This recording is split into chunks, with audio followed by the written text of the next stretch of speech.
Good afternoon, lovely people of the interwebs.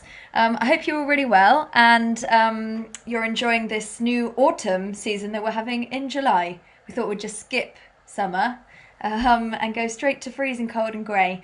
I hope you're all, I hope you're all keeping well and things are gradually starting to look a little bit more normal.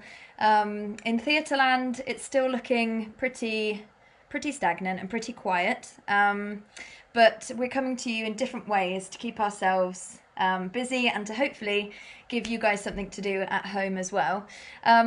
If you've never seen me before, my name's Tessa Bide and I'm a theatre maker and performer based in Bristol, UK.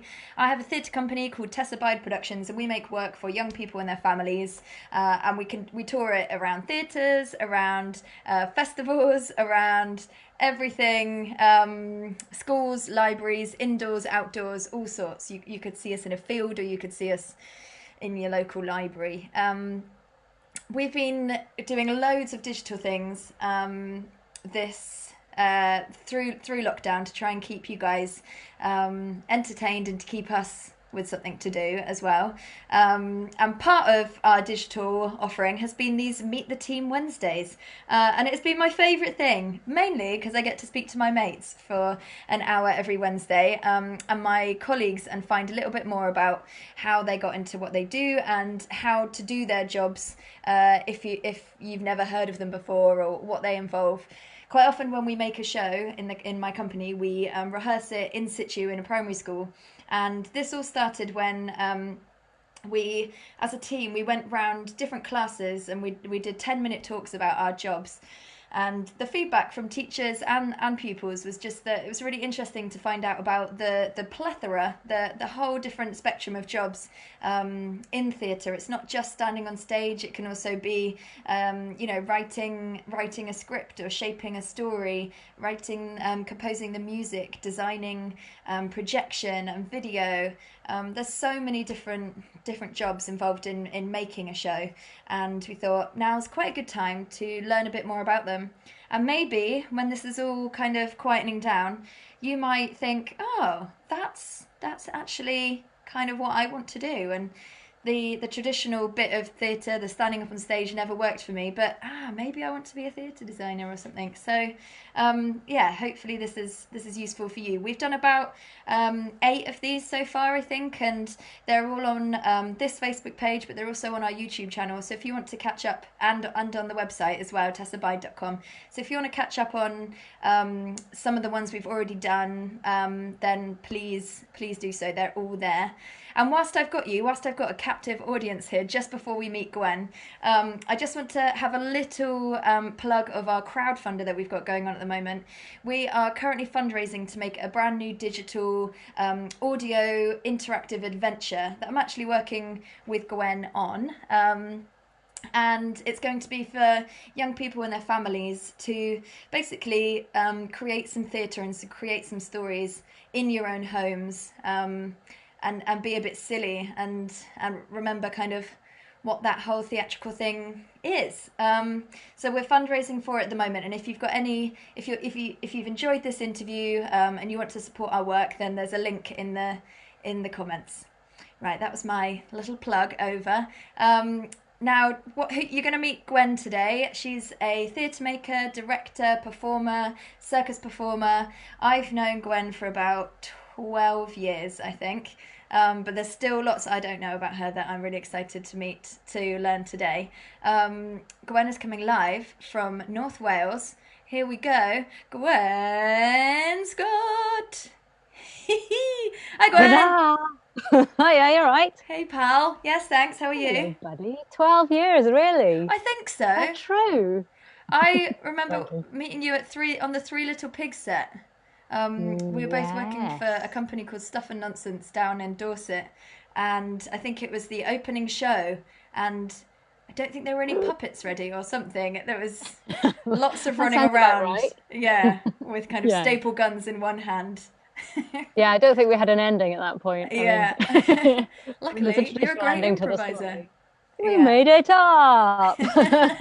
It was a dream. Yeah. Thank you so All much for right. joining me today and Cool. I streaming tidied up for you, streaming as you can see. live from your costume store. Well, technically not my costume store. I rent a warehouse space next to the circus company that I work for quite a lot, and they have a lot of stilt walking costumes. So hence Mm. the fuzzy jacket. This is their it's raining in Wales, so better keep warm while on stilts costume. And it's freezing in here, I so was I've going to just say, done this is also myself. your doing a Zoom from Wales and trying to keep Yes. warm in a warehouse Yes. vibe. Yes. Yes. It's overcast. There's no lighting in here either, so it's quite overcast, so it's a bit gloomy. But You look great. I think it's quite good to have a gloomy lighting every now and I again. think Doesn't it's show so it's my much up. natural effervescence, I think, Jess. Yes. So I've known you in loads of different roles, Gwen. I met you when you were performing for and devising a Mhm. show. And devising, for those who haven't ever heard that word, is well, it's Making it up. starting a show without a script. So you're kind of making it up and making it together, isn't it? Yeah, yeah. So something like Three Little Pigs, we started obviously with the story of Three Little Pigs, but Mm. then a lot of challenges come into that, don't they? About well, what's the most interesting way to end it? Because there's lots of different ways that the wolf gets it in the end. Or does the wolf get it? Does he change his mind and Yeah. decide to, like there's all sorts of different questions you can ask a story and interrogate that story. So yeah. So I think in ours the wolf flew off on a kite. Is that right? Yes, I Yeah. think Didn't one of the pigs the have a wolf. cut? Yeah. Yeah, one of the pigs had a kite. A little pig had a kite, and the wolf came to blow the brick house down, Yeah. and the little pig got his kite, attached it to the wolf's tail, and then got the audience to blow the wolf into the air and far away, Very good.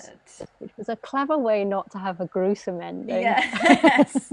They're all pretty Mostly, gruesome, aren't they? mostly. Yeah. Yeah, yeah. We had Either a a lot good of pigs day get in eaten rehearsals of that. or a wolf gets Yeah. burnt alive. And yeah, so that's Well, a very clever exactly. And we had a solution. whole day of rehearsals trying to figure out how to have neither of those things happen, but still have a satisfying ending. Yeah. Oh, and you're so great at that. So yeah, you work in that kind of role, but you trained as a sound designer. So I've known you in that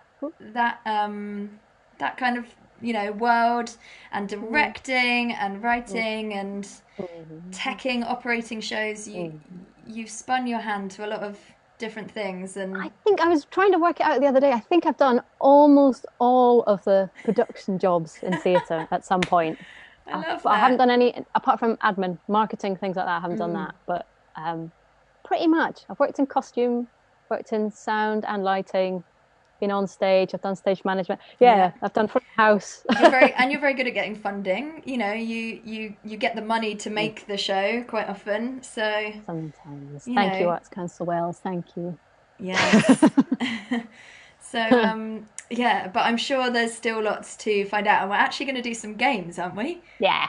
Yeah. Well, I thought rather than me just blabbering on about what I've done in my life, like I'm the most important person in the world, which I'm not, I thought we'd just do some silly games. And I thought, Yay. I don't know if you've got people tuning in. Tune in? Do you tune into Facebook? I don't know. Yeah. I don't know if there's people there, but I thought what we Yeah, there do is. is great. I'll do a game that we do quite often in clown schools. I do a lot of clown training.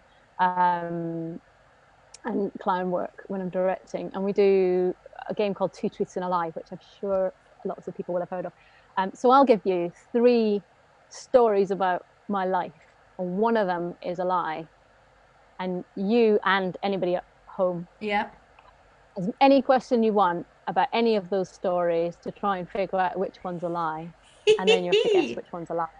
And then I'll tell Amazing. you whether you're right. And then you can ask me more questions and I've tried to sort of make them relevant to stuff that I've done in my career. Like there's one about where I've studied, all the different studying routes into theatre that I've had and things like that. So it will be educational and fun. Great, like all the best things. Yeah. So if you're new to this whole Facebook Live thing, then as Kate has done, we've got a question in already. Then Brilliant. type a little question into the comments, and if you see me flicking over here, it's because I'm looking at another computer. Then I can ask that to Gwen. So if you want to respond to the games or ask any questions and get involved, then put your comment in the commenty bit. Super. And Let I the imagine that games begin. some of the people that like might be listening in might know some of the answers to some of these because they know me as well. As mentioned. This might be a competition of who knows you best. It might be, yeah, this is what this is going to turn into, isn't it? It's probably not going to be my brother. Right. So the first one, I thought I'd come up with 3 facts about studying and where I've studied and where I've practiced and trained and things like that. Great. So one of these is not true. Number 1. I once had to, in a class, play Greek tragedy as if I was a whale. Number 2. I once had an afternoon's lecture on the lighting design of motorway lighting. Wow. It's an actual thing.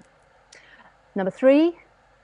I once had to study an audience at a cowboy theme night in the roughest part of Glasgow. Ask me questions about those 3 events. Okay. And then from those questions, you have to guess which one is not true. Can I ask you questions and ask you to do things based on those options? I don't know what you mean, but yeah, probably. Please, can I have a snippet of whale melodrama? It was, I don't remember any of the words. It was Greek tragedy, actually. Okay, sorry. I'm so sorry. Thank you. But Antigone, how doth thou, burying my sister?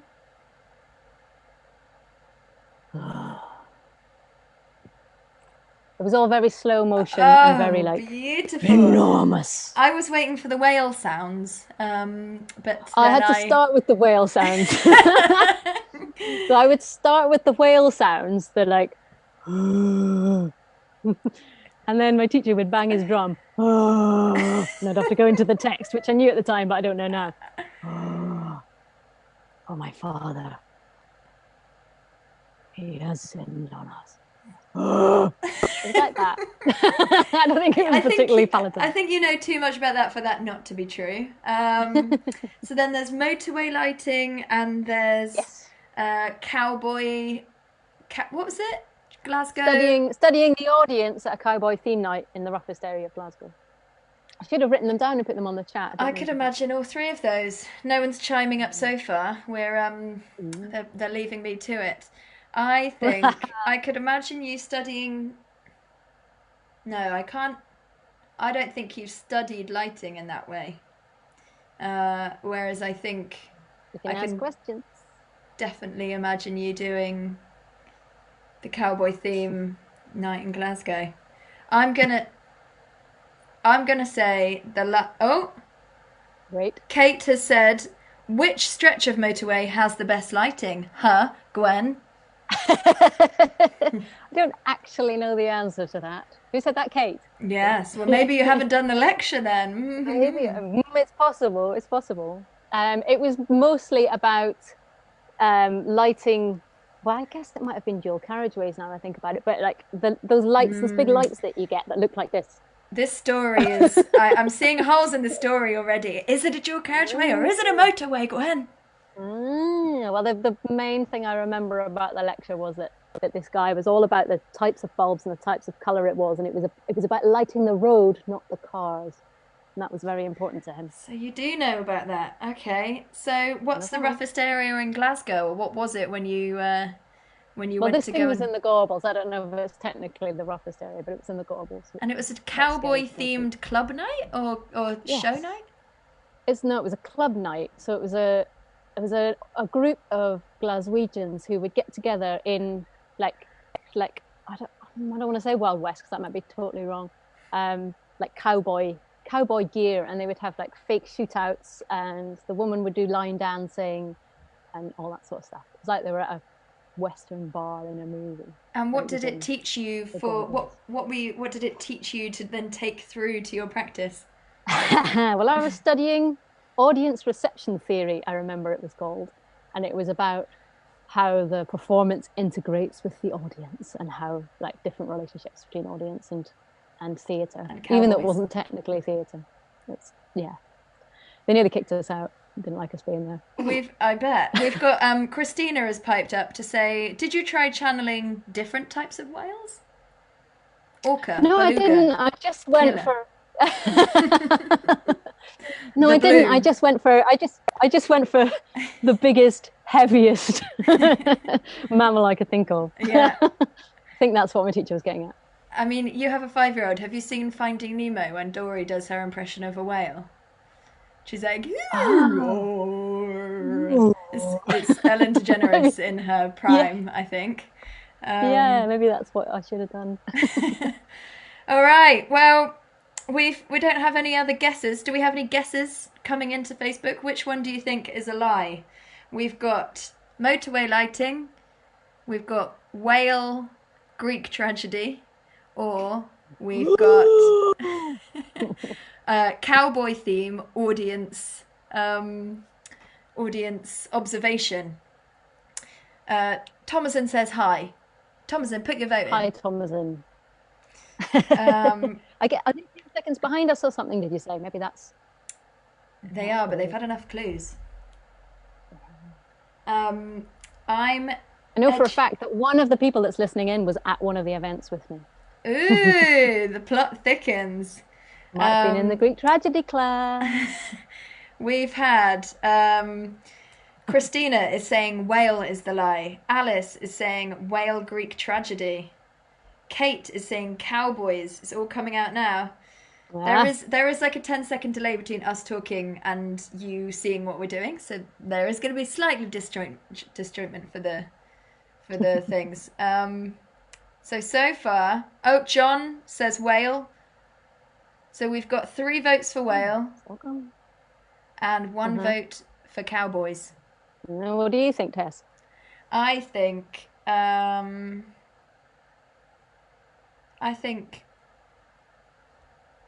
motorway lighting, but I'm very much out voted here. Outvoted. Yeah. Do you want to know the answer? Yes, please. You were outvoted there, right? The whale is a lie. Very I didn't have to do people that. on Facebook. My classmate Steve had to do that. So I'm imagining this wasn't at RADA. No, it wasn't at RADA, no. As part of the lighting course that I did, where I studied motorway lighting, I had a guy come in who taught us about architectural lighting. And At RADA? At RADA, yeah. Because my course was in lighting and sound, and he came in to teach us about assumptions. He came in to teach us about like architectural light. Like his job was to go to rich people's houses and design the lighting for their ballrooms and things like that. But one of his jobs was to design the lighting for the motorways. And you didn't then take that and go, this is what I want to do with my life. I considered it, looking at the nice clothes that he had on. Yeah. I was like, you look like you're doing quite all right for yourself. Yeah. Not like the scruffy other lighting lecturers that would come in. But no, I didn't do that. And the cowboy lecture was at Glasgow University. I studied theatre studies first. That was the first thing I did after school with Christina. Was that a degree, or was that like a yeah? Yeah, that was a degree in theatre studies. And we had we did audience reception theory as one of our modules, and we were sent there to the Grand Ole Opry in the Gorbals, and then we were sent to a Premiership football match, and we had to look at audiences and how they seat the audience and how they interact with the audience. I think that's what we were supposed to be doing.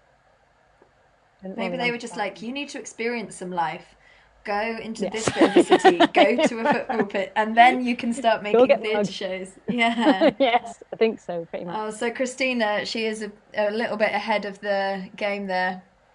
Yeah, a little bit, yeah. So that's a little taster of your 3 different kind of big educational kind of experiences, right? So you've got Glasgow, you started by doing the degree in theatre studies, did you just say? Yeah.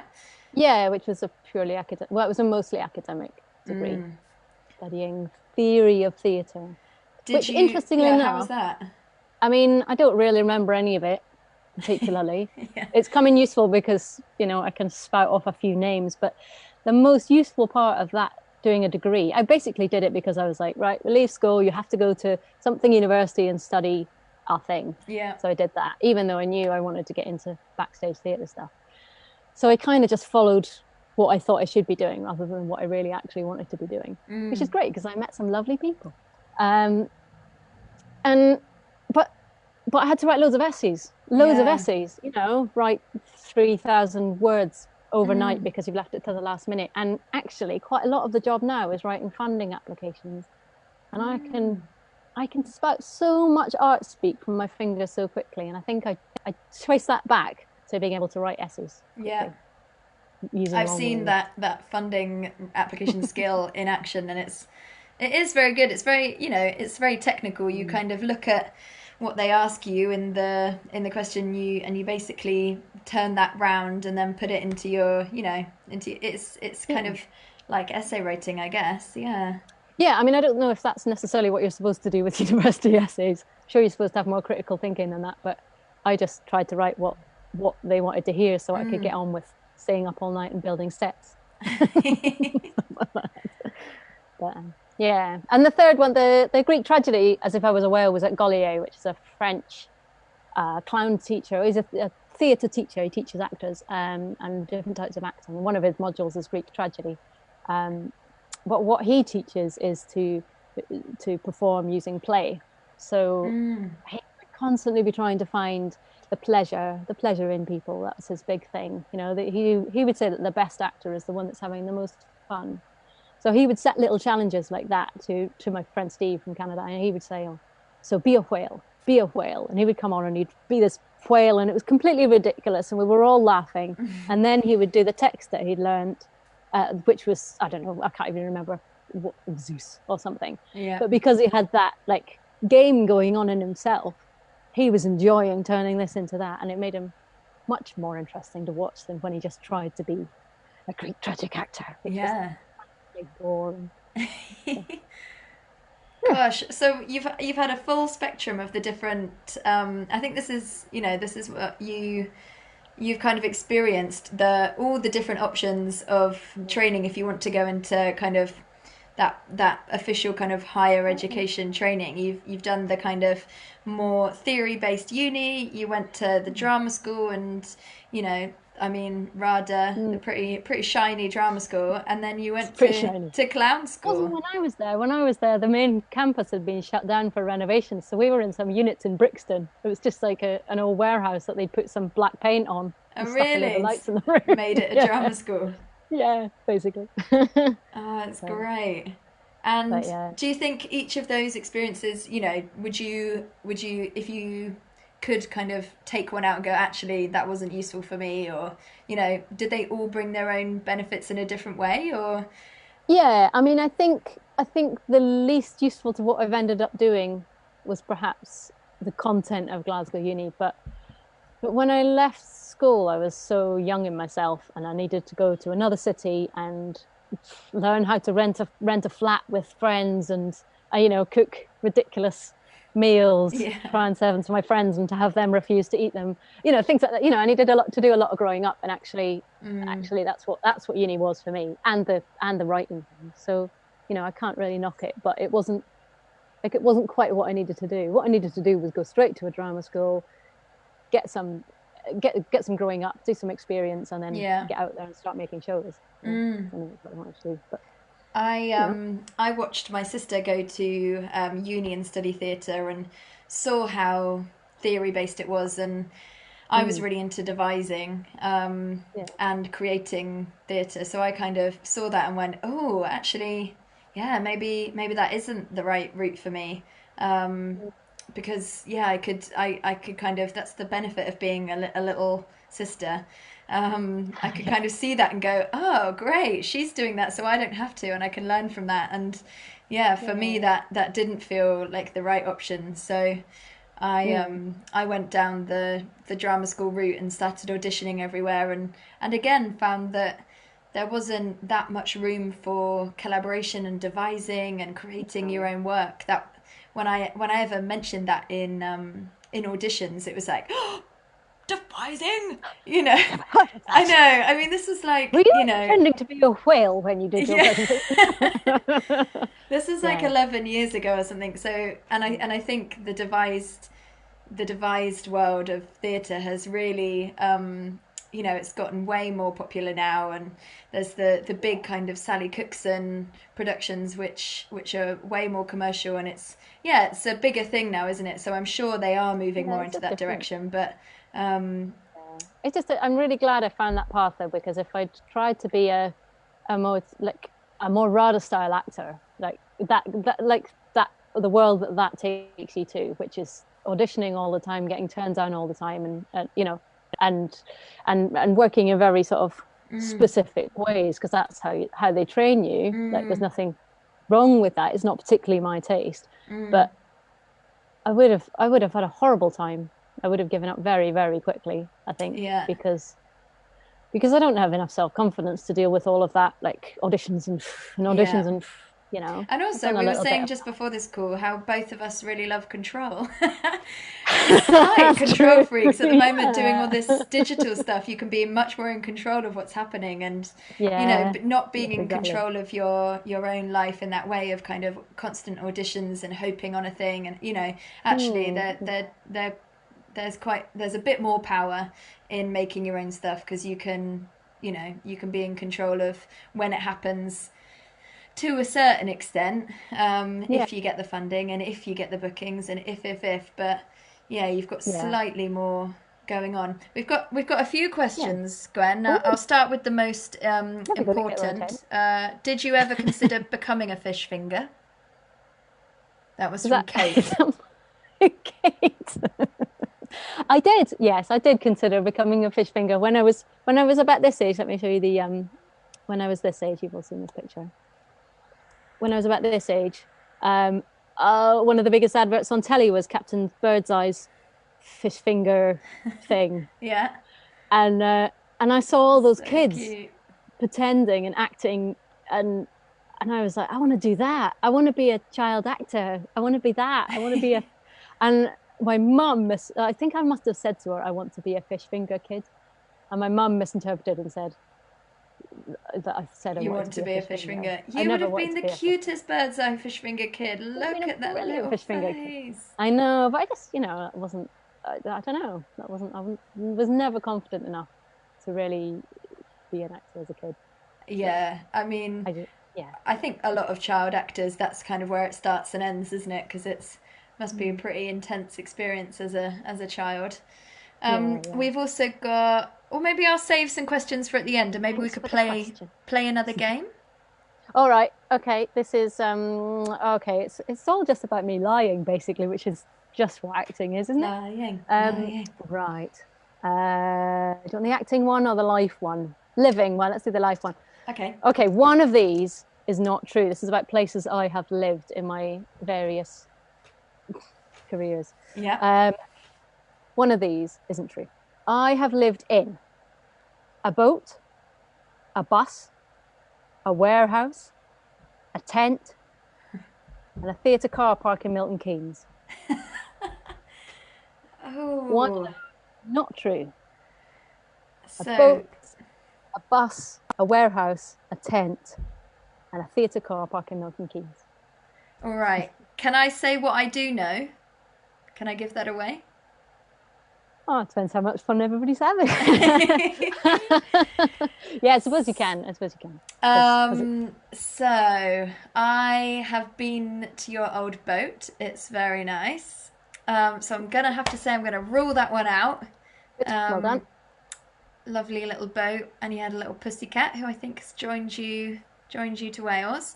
What else have we got? Tent. Boat. What you? We've got how many? Bus, John is saying, was it a double-decker bus? Yes, it was a double-decker bus. Yes, converted. It wasn't just like one on a London street. How did you convert a double-decker bus? I didn't convert it. I bought it converted. Okay. The previous person converted it. Could it still drive around with your bed all set up and okay? No. It was on a site, one place, not moving. Yeah. For a very long time. Was it cold? How was it living on a bus? Oh no, wood burners all the way. Yeah. Wood stove in there installed. Very safe. But yeah. It's toasty actually. It's quite easy to heat a small space. Was anything stored in the warehouse, Christina is saying, when you were living there? A lot of circus kit. Oh, that's creepy. Trying to get to sleep in And a... puppets. Yeah. Oh, puppets! No, that's not good for a good night's sleep. Okay, I'm ruling out bus. I know that at the moment you're living in a tent I am. in Yes. North Wales. It's a bit fancier than a tent, It's a let's be fancy real. tent, but it's still a Yeah. tent. It's a yurt, but it's still a fancy tent. And it's got a nice wooden floor and a nice Yeah. wooden lattice, a wooden bit at the top, and Yeah. yeah, it's not a four-man. Should have a picture of it, but no, I don't have a picture of it, I don't think. Mhm. All right, so we've got warehouse, bus. Yeah, warehouse, bus. What were they? Boat, bus, warehouse, tent, car parking, Car parking, theatre car Milton parking, Keynes. Milton Keynes. Milton Keynes. What theatre is in Milton Keynes? There's only one theatre in Milton Keynes. I've been there, but I can't think. remember what it's called. It's in Theatre District, isn't it? I think it's called Milton Keynes Theatre. Oh, I think I did an outdoor show there. I'm going to guess a. I'm going to guess warehouse. Oh, interesting. I Is anybody think- else having a guess?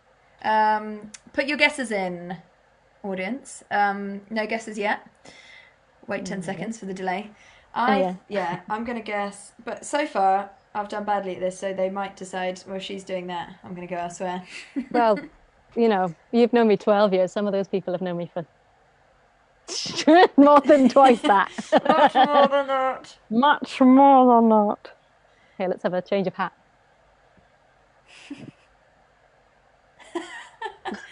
I was getting a bit bored of no hat. Is this like a pope? I think it might be like Bishop? some kind of Italian. Yeah. I don't know. Whatever it is, it looks great. Thank you. We've got one guess from Christina saying, I think Milton Keynes is the lie. Interesting, because who would go to Milton Keynes? Kate is saying warehouse. Cool. Are you going to put us out of our misery? Right. Well, that's interesting you should say that, Kate, because you've actually visited me in the Chicago warehouse that I lived in for a little while. I do believe. So yeah, I did. I think that was technically a warehouse. It was a converted warehouse turned into like an art squat thing full of circus performers and puppeteers. I'm going to count that as a warehouse. Kate can disagree if she likes. I obviously live in a tent now. Yeah. I lived in a boat in Bristol, on the outskirts of Bristol. I have not lived in a bus. John piped up and says, Gilly says bus, but that might just be because he likes them.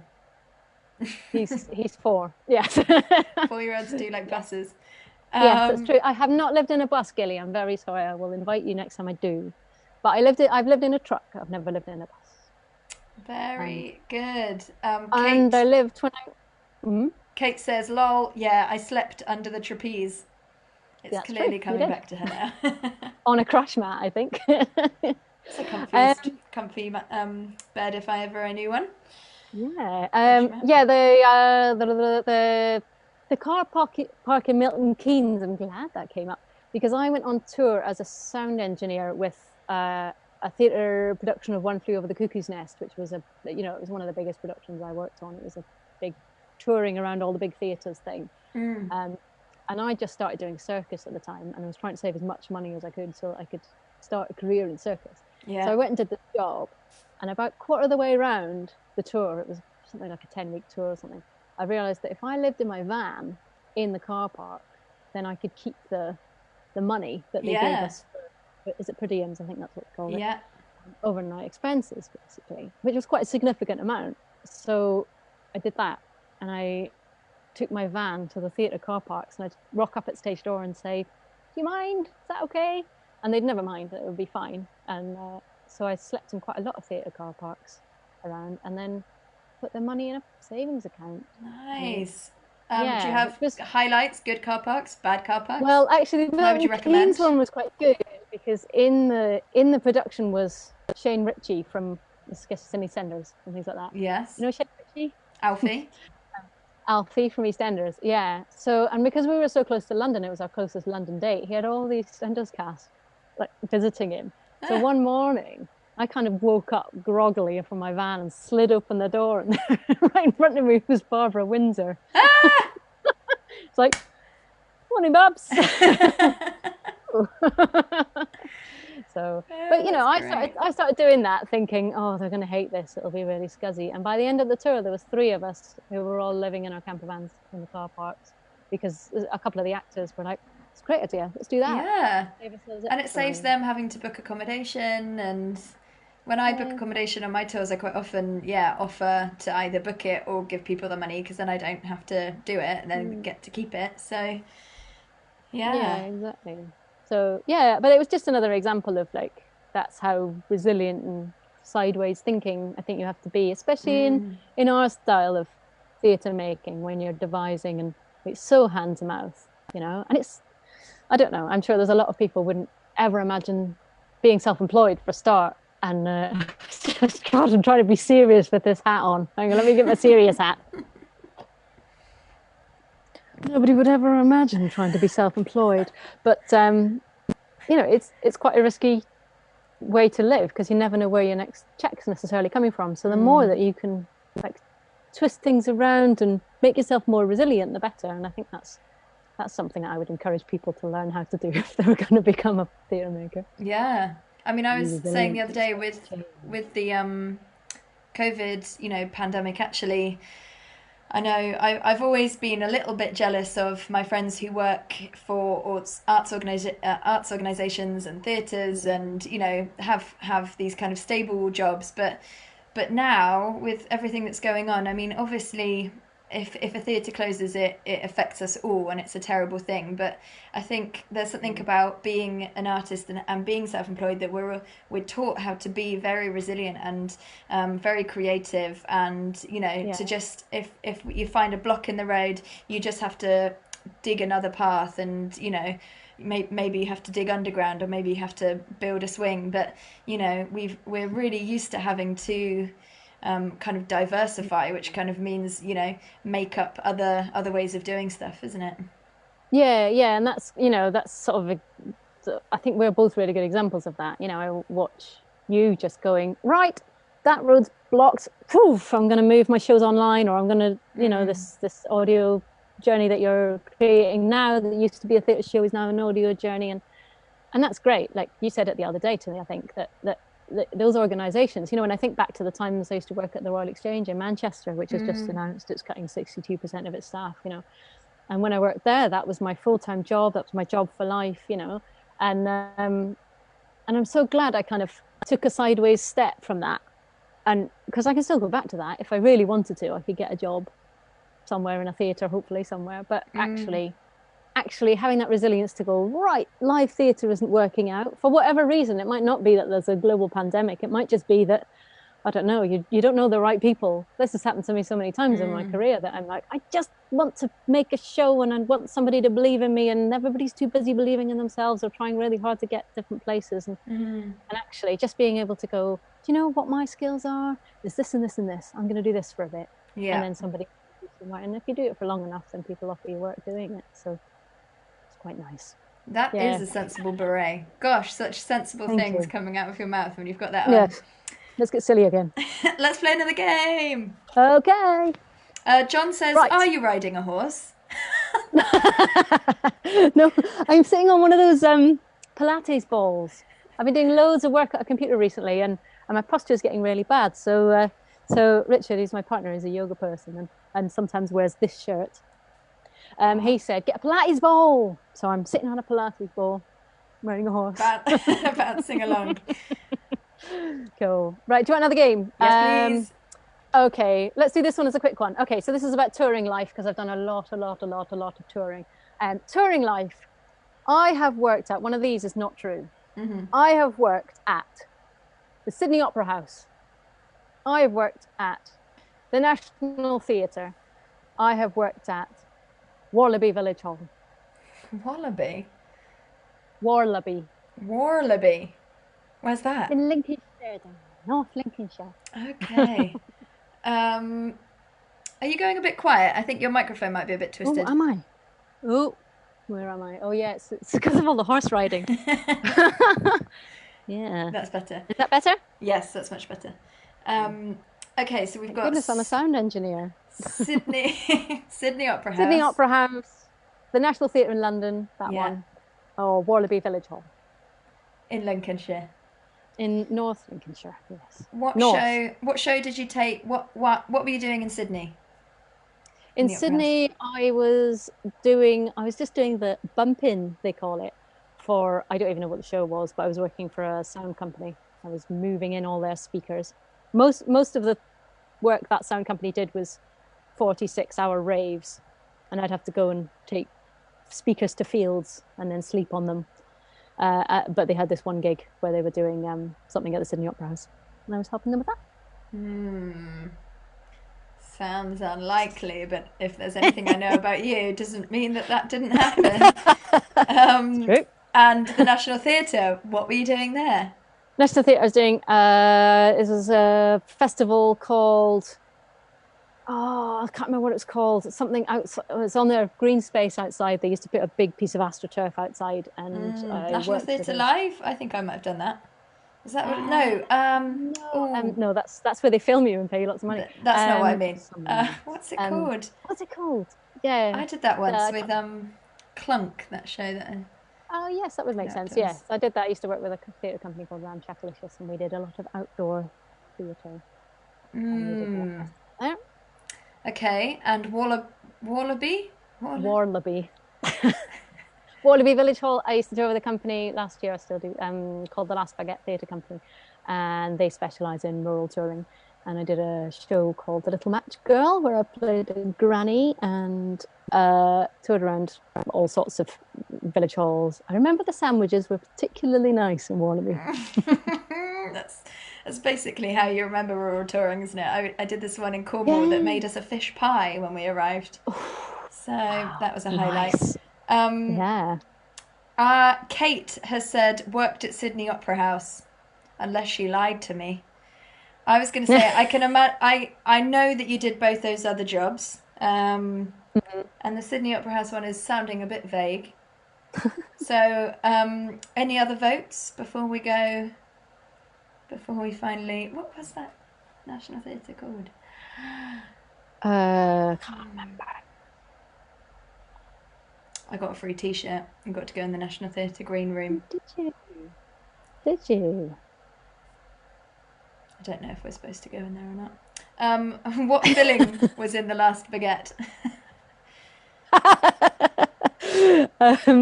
It was cranberry sauce and turkey. It was Christmas time. It's very Christmassy.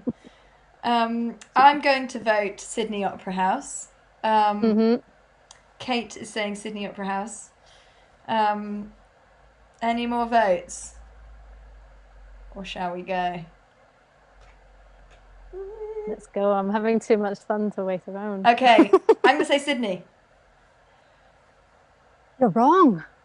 Dang it! I worked at the Sydney Opera House. I only worked there for about 4 hours, but I did work at the Sydney Opera House.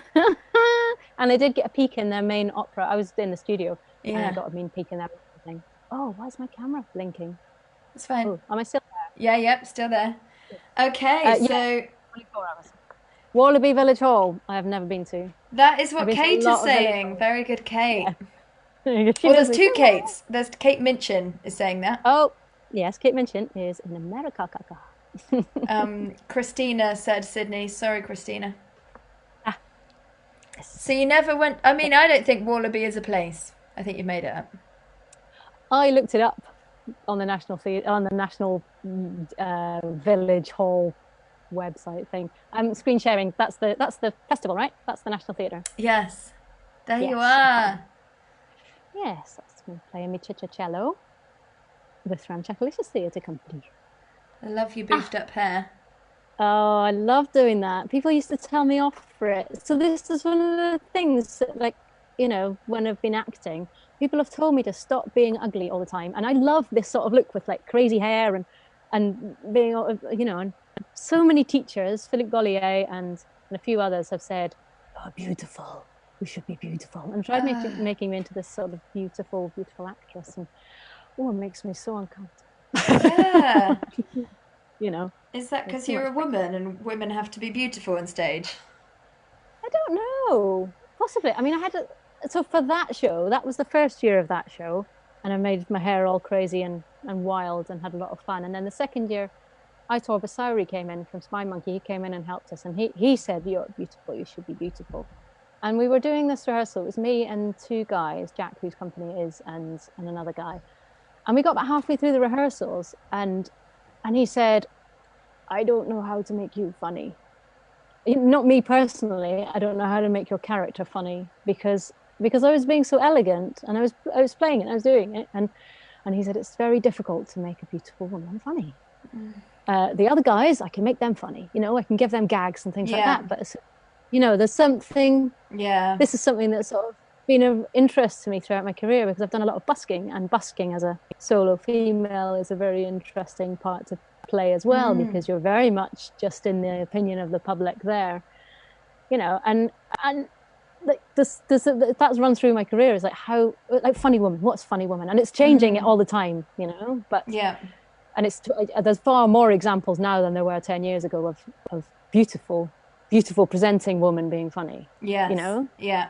Like we're used to the kind of Angela de Castro's, or I'm trying to think of I don't know, it's very difficult to think of somebody to say somebody's name and say like, there's an example of an ugly woman, but I don't mean that. But like, you know, it's very easy for women. I don't know, it's just a very complicated subject matter, isn't it? Yeah. I think it's to do with like, you know, like in comedy they talk about like punching up and punching down, isn't it? If there's, you know, we put beautiful women kind of on the highest, you know, like in our society, they're very high up in terms of kind of power and how we kind of rate them as importance. Like, you know, if you're a woman, we're kind of told that that's what you're supposed to be, and in comedy they kind of say it's kind of harder. It's hard to kind of punch up and to kind of find someone funny who's kind of above you in the ranks, whereas it's you know, it's much easier to, you know, laugh at someone kind of lower down. But obviously that's all a load of rubbish. Well, it's all changing as well, you know. The more examples of beautiful stand-up comedians there are, then the more people get used to it, you know. So I used to busk quite a lot. Let me screen share this one. Wherever you go on, screen share this one. This is me in Covent Garden, and that pink dress isn't something I would wear every day. I don't think that's great. Brother, he's never seen me in a dress before. But there was a lot came up for me when I was doing street shows because for street shows in particular, certainly at that time, you would try and dress. They'd always say like one grade above the crowd. So the guys, there's a lot of solo men that would do it, and they would wear suits. So they wear 3-piece suits, but maybe with some baseball boots or something like that. And that's because they're showing that they're respectable enough to be trusted to be shouting in the street and saying, okay, yeah. So it's about being respectable and trustworthy. You know? So I would try and do that, and I mean that's one example of it. But you know, I'd try and wear something that would make me look respectable. But then actually, people didn't then want to see women falling off that rope and, you know, I don't know, tripping over things and being a clown, basically. You know, making mistakes. And that's something that I've always struggled with in my performing career.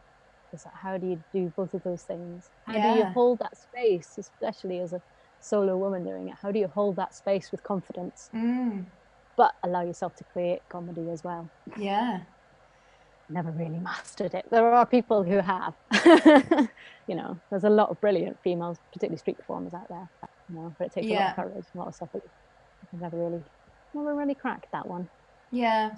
Well, last week we had a performer called Haruka Karuda, who's Japanese, and she comes at it from a perspective of an East Asian performer, and again, I think as soon as you're in a, as soon as you're in a position of, you know, you're in a minority or you're a woman, so you're kind of deemed as,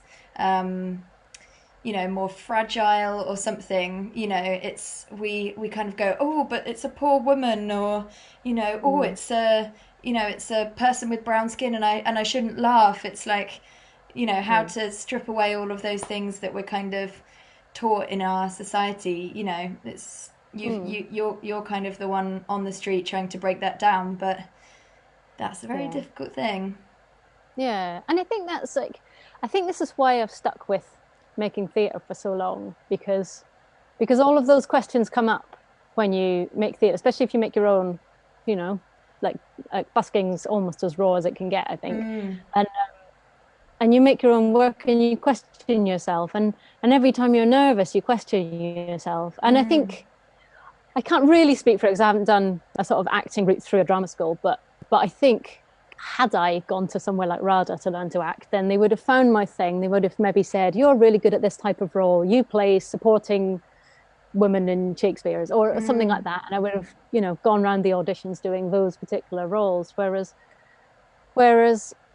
what Gaulier teaches is to find out, we want to see you, we want to see the person. And in order to see that person, you have to be comfortable sharing that person. Yeah. And know that person.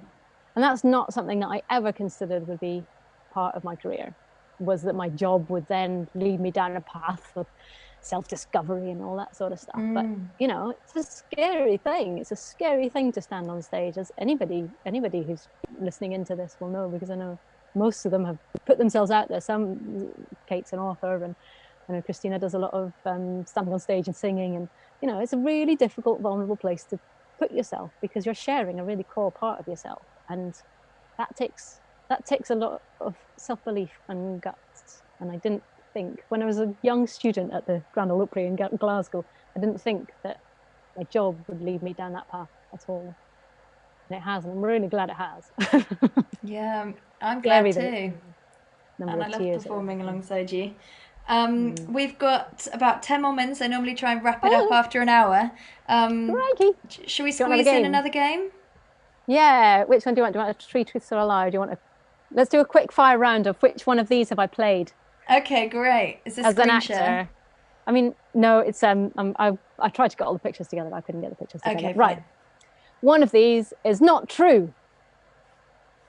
Okay, I have performed as an egg, a tortoise, a Christmas bauble, a roadkill squirrel, a pig, a potato. Let's just do this quick fire. I'm going to say pig. Okay. Do we need a couple of minutes for people to catch up? Well, how quick fire do we want to go? I don't know. Yeah, that's true, I suppose.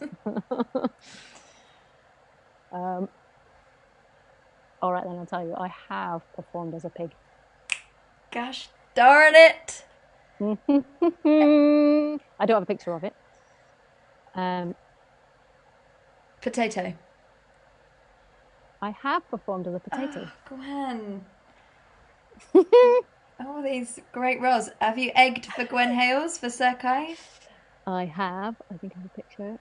Oh no, I didn't manage to download that picture. Yes, I have. I've been an egg. I've been a tortoise. I've been a Christmas bauble. I've been a pig, and I've been a potato. That is the kind of illustrious career that you can Everybody has voted potato as an actor. Have they? Yeah, we've got 3 potatoes. Oh, and John has said roadkill squirrel. Actually, I want to see that performance. Oh, I'm really good at roadkill squirrel. No, that's what I haven't performed as. I've not been a roadkill squirrel. I've been Victoria Beckham as well. Really? Oh yeah. I do all the greats. There's Victoria Beckham. It's me as Vicky Beckham. Cool, you do her face really well, actually. Thanks. Yes, I know exactly. It's something that I learned at Gaulier. Said, be a whale, be Victoria Beckham. Oh. Amazing. Oh. Okay, next quick fire round. Right. Okay, here's one more quick fire round, and then I've got a 3 truths or a lie to end with. Okay, great. So the question that I think I've only done one Q&A after a show, and that was after a Stefan Nonson show, and the only question, it was really, really awkward. The only question anybody asked me or Adam Fuller, who I was working with, was, "Have you ever met anybody famous?" Oh, classic. And I was like, "Oh, I thought you were going to ask me lots of questions about, how hard it is to be an actor." But yeah, they just wanted to know if I'd met anybody famous. So, right, which one of these is not true? That I have worked with Basil Brush, the Scottish Premier League footballers, all of them, or Sue from Sooty and Sweep. Ooh. One of those is not true. What was the first one again? Basil Brush. Basil Brush. Okay, cast your votes. Basil Brush, the entire Scottish Premier League. Premier League. What? Yeah. And Sue from City and Sweep. I have no idea. I know, it's one of those jobs, isn't it? Like, it could be anything. You never know how you come across these people. It's actually something, bless her, that my mum loves the most is hearing stories of famous people that I meet. Well, we've already got Barbara Windsor in there, so I know, it's true. That's true. we've already done some name dropping. I'm going to vote for Basil Brush, Scottish Premier League footballers, all of them, or Sue from Sooty and Sweep. I'm going to say Basil Brush. Voted. Christina's saying Basil Brush.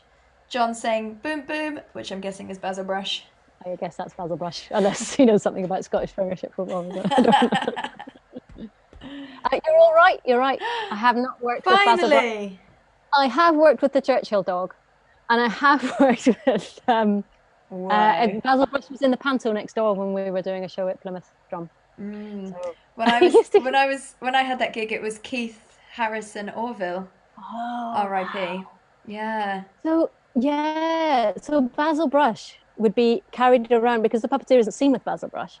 He would be carried around on a plinth backstage. He had his own dressing room, and this, puppet was getting carried on this square of wood. Did you set? What's separate to the puppeteer? Well, the puppeteer would be carrying him. Okay. But not puppeteering him in the corridors. It was just to, not very well looking Basil Brush going down the corridor. on a cushion. On a cushion, yeah. Very strange. I mean, one day maybe we'll be carried around on cushions backstage, but yeah. But I worked on a panto with the Churchill dog, and the Churchill dog was whoever was in the wings at the time. I believe they just get stuffed into this little cupboard, Churchill dog on top, and all he had to do was go, "Oh yes, no, oh yes," and then wheeled off again. But Churchill had sponsored the panto. So. And Sue, I worked with the woman who did the voice for Sue, Sooty and Sweep, when I was a dresser, when I worked in the wardrobe department. Cool. Why only Sue, Christina is saying? Because it was the woman who did the voice for Sue. She was playing, Christina, you can tell me the name of the head nun in not Song's Praise. What's that thing called? How do you know? Solve a problem. Yeah, that one. It's not called Songs of Praise, is it? Are alive. The Sound of Music. Yeah. What's the name of the head nun in that, Christina? Who was playing that one? She'll tell us in 10 seconds. She will, yeah. Right, let's do this last 3 truth and a lie. I'm scared our Zoom might run out at 4:00 because I scheduled it till 4. But we'll see what happens. Maybe it carries on. I'm not sure. Well, should we do it street show style and say in 10 seconds time, say one more if you want one more, or wrap it up if you want to wrap it up? Well, we might not have much choice if it automatically goes at 4. Christina says Mother Superior. Thank you. Songs of praise. Let's try, and if you suddenly go, I wonder if I could just bring you back again on a different Zoom thing. But I would like one more, definitely. Okay, well, I'll give you one more because I think even if it's just me and you, everybody else is going to make their tea or something. Right, 3 truths. One of these is a lie. My legs were on an Antiques Roadshow. I got married in a street show in Edinburgh. I performed live on stage with Christina Aguilera, who used to Uh, be a pop star. I mean, if you hadn't already told me that, then I would ask why. Being a 90s child, she's kind of a big deal for me.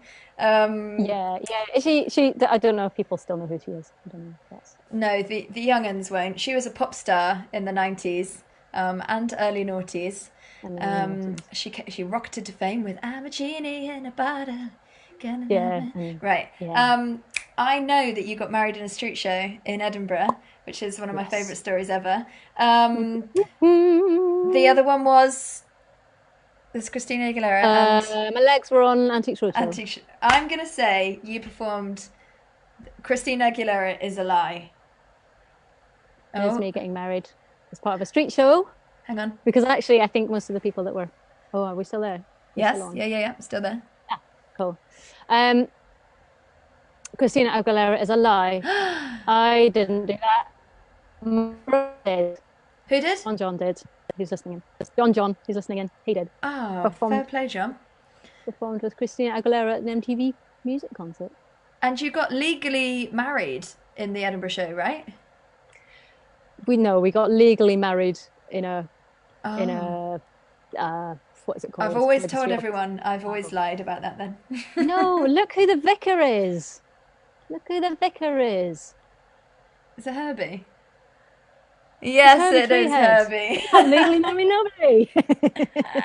He was perfect, actually. He was brilliant. He had that big coat on that you can see, and tucked into it were two hand cymbals. And any time he tried to speak, he'd drop one of them. Oh, He amazing. just kept it really serious throughout the whole thing. Yeah, I think there's a lot of people in that crowd. And that's someone who you did actually want to marry at that time. It wasn't a Yes. random off the street. No, it wasn't a random. It was an actual wedding. It was an actual wedding with Oh, that's quite a great. lot of you there, I think. With a Yeah. trapeze. But it was a fascinating event because both me and my husband at the time, George, were street performers, and it was actually a really great sharing of that community to members of the public, because they see you come, like especially Edinburgh, you come, you do your show, you disappear, but when they see two of you getting married, and there was a palpable tear moment when I could see that people that didn't know us Yeah. realized it was real and not a show. Because a lot of people stopped and thinking, "Oh, this is a good show. It's a group show. There was 20 street performers in it, that sort of thing, and a juggling fire all the way down." And at the end of, we went through a column of juggling fire past a load of street performers, and at the end, that's where we sort of said our vows and our I do's. And when I said I do, I had a little tear come down my eye, and I could hear people in the crowd going, "Oh, it's real. This is real." Oh, wow. And we were like, well, yes, this is me, this is him, this is our life, this is how we choose to celebrate it. And that's what a wedding was. It was great. The wedding was much more successful than the marriage. But You're probably the only couple in history to have actually made money during their wedding. yeah, we made a profit. No, we didn't. We put it all behind the bar to help, because loads of people helped us That's with a it. All the way of balloon. doing a big party. That's a way of Yeah, funding it was it. great.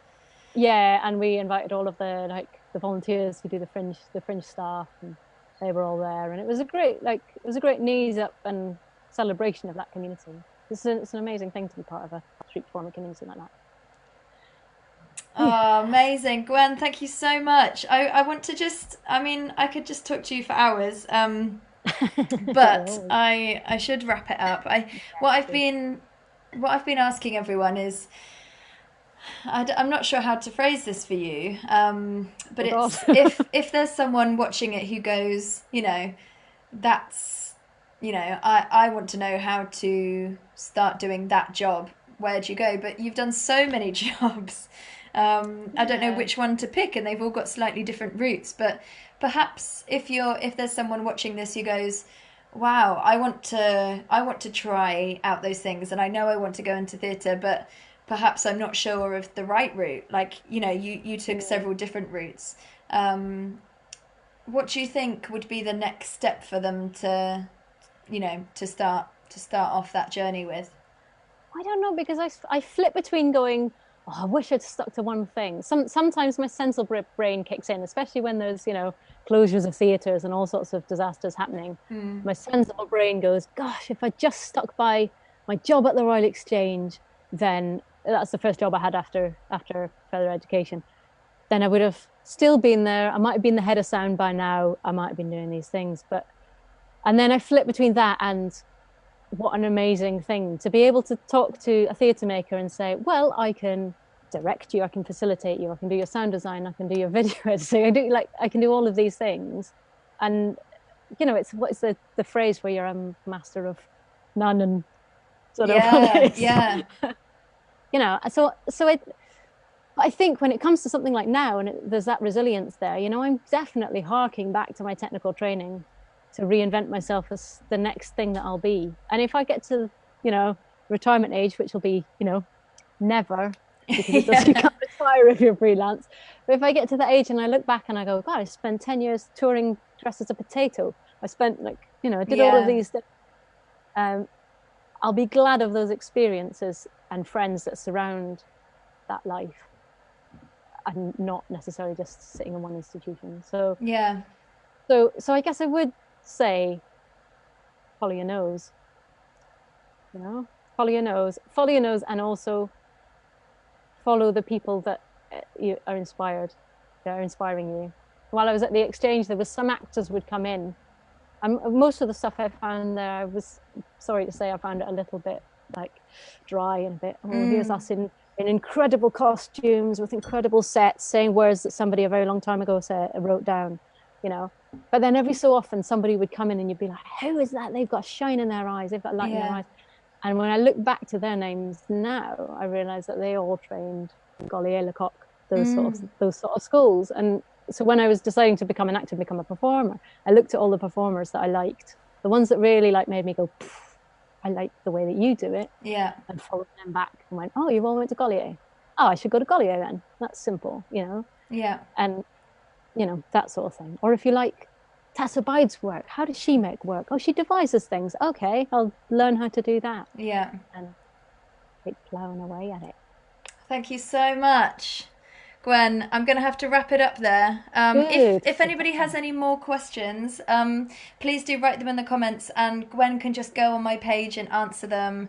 If you're watching this on YouTube, put them in the comments and I can ask Gwen. So you're a brilliant inspiration and a mine of experience and knowledge, Gwen, and I'm so grateful. And just thank you so much. And thank you so much, Gwen's posse, for making this the most fun as well. Thank you, Gwen. Cool. All right then. Bye. Thank you. Before you guys head off, I just want to say thank you again for watching, and just give a little heads up to what else we've got coming up online. So we're doing this Meet the Team every Wednesday at 3 o'clock. We've got 3 more left as part of this series. And finally, I've got some men coming along. The men were all too scared, but next week I've got Stuart Melton, who's a dramaturg and writer. That's someone who shapes the story of a show, but doesn't actually get on stage. So they normally work hand in hand with a director, kind of shaping the story as it goes. Then we've got Bryn Thomas, who's a movement director, and Joe Stathers, who's a lighting design and projection designer as well. So they're our next 3.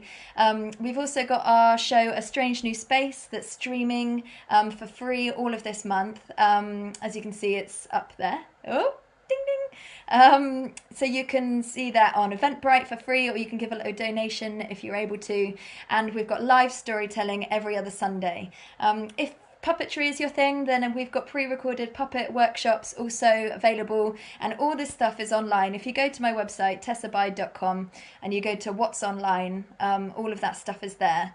And finally, as I mentioned at the start, if you appreciate this content and you want us to make more and make a big project happen, then if you could donate to our crowdfunder or just share it, that would be incredible. In a sec, I'm going to put up the crowdfunding video so you can learn a little bit more about the project and what it's about. And if you're able to donate to that, that would be absolutely incredible, and it would really help us during COVID. And it will help me to pay these brilliant theatre makers to come and talk to you guys every Wednesday. That's it from me. I'll see you on Sunday for our live storytelling. It's going to be a storytelling of the time that the sea lost its sound, a story that I wrote a few months ago, and it's going to have puppetry and live music. It's going to be lush. Thank you so much. Here's a little video for you. Take care, and I'll hopefully see you in a theatre not too long. Bye.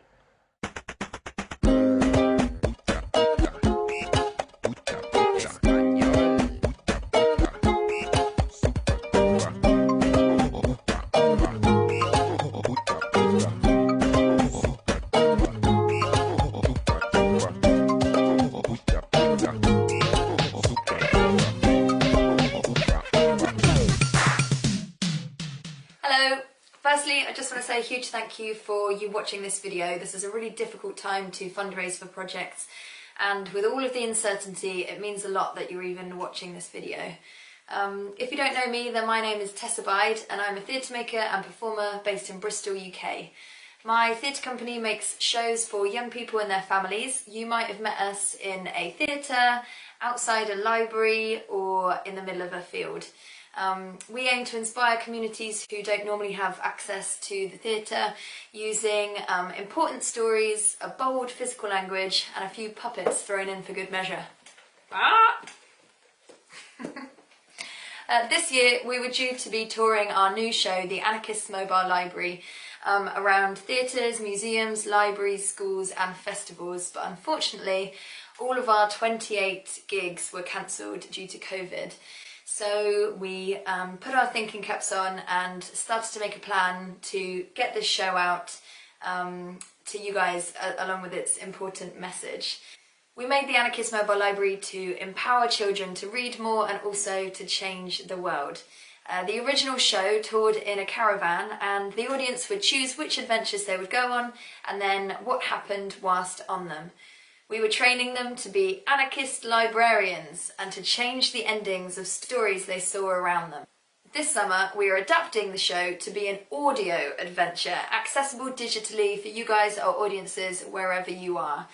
Children or families will be able to go online and access the show, but then we invite you to put down your gadget or go away from your screen to fully immerse yourself in the adventure that we'll be taking you on orally. I'm working with an amazing sound designer called Chris Menez, and together we're making these immersive sound worlds where you'll be transported to a pirate ship or a land of dinosaurs, a witch's kitchen, and loads more as well. As you journey on these adventures, your choices will pop up on the screen and you'll be able to change the route of the narrative and leave you hopefully feeling empowered to change the stories that you see around you too. Basically, we want to make a new generation of tiny activists. So it's a really exciting project and one that we think could really inspire and empower young people during a really uninspiring and disempowering time. Plus, it will keep the company afloat and give crucial work to artists who are really struggling to earn a living at the moment. So to fund it, we are rerouting the pot of money that we had to tour the proper show this year, but unfortunately there's a shortfall of about £1,000. Anything that we raise on top of this will go towards keeping Tessa Bide Productions running after this project is over. This comes to an end in September, so then I can keep paying all the artists and hopefully that we can then take the actual caravan show out when it's safe to do so. As we weren't a registered organisation with Arts Council England, when they were giving out emergency pots of funding for organisations, we weren't eligible for these £35,000 pots. So we're trying to make do without, and with your help. So to say our huge thanks, we've got a host of really lovely rewards that we've collected from a few of our different shows, including stunning artwork by the artist Cathy Fisher from the book Perfect. We made a show of that a few years ago, and we've got this artwork in postcard form, in beautiful high quality A4 prints, and you even have the opportunity to receive one of the original paintings too. We have signed copies of my book, The Tap Dancing Mermaid, that I can inscribe for you as well. And you can book me for live storytellings or workshops over Zoom for your family or your class or your Scouts group. So we have lots of ways to thank you. Thank you so much for making it to the end of this video, and I really hope I get to see you in a theatre really soon. Take care. Thank you.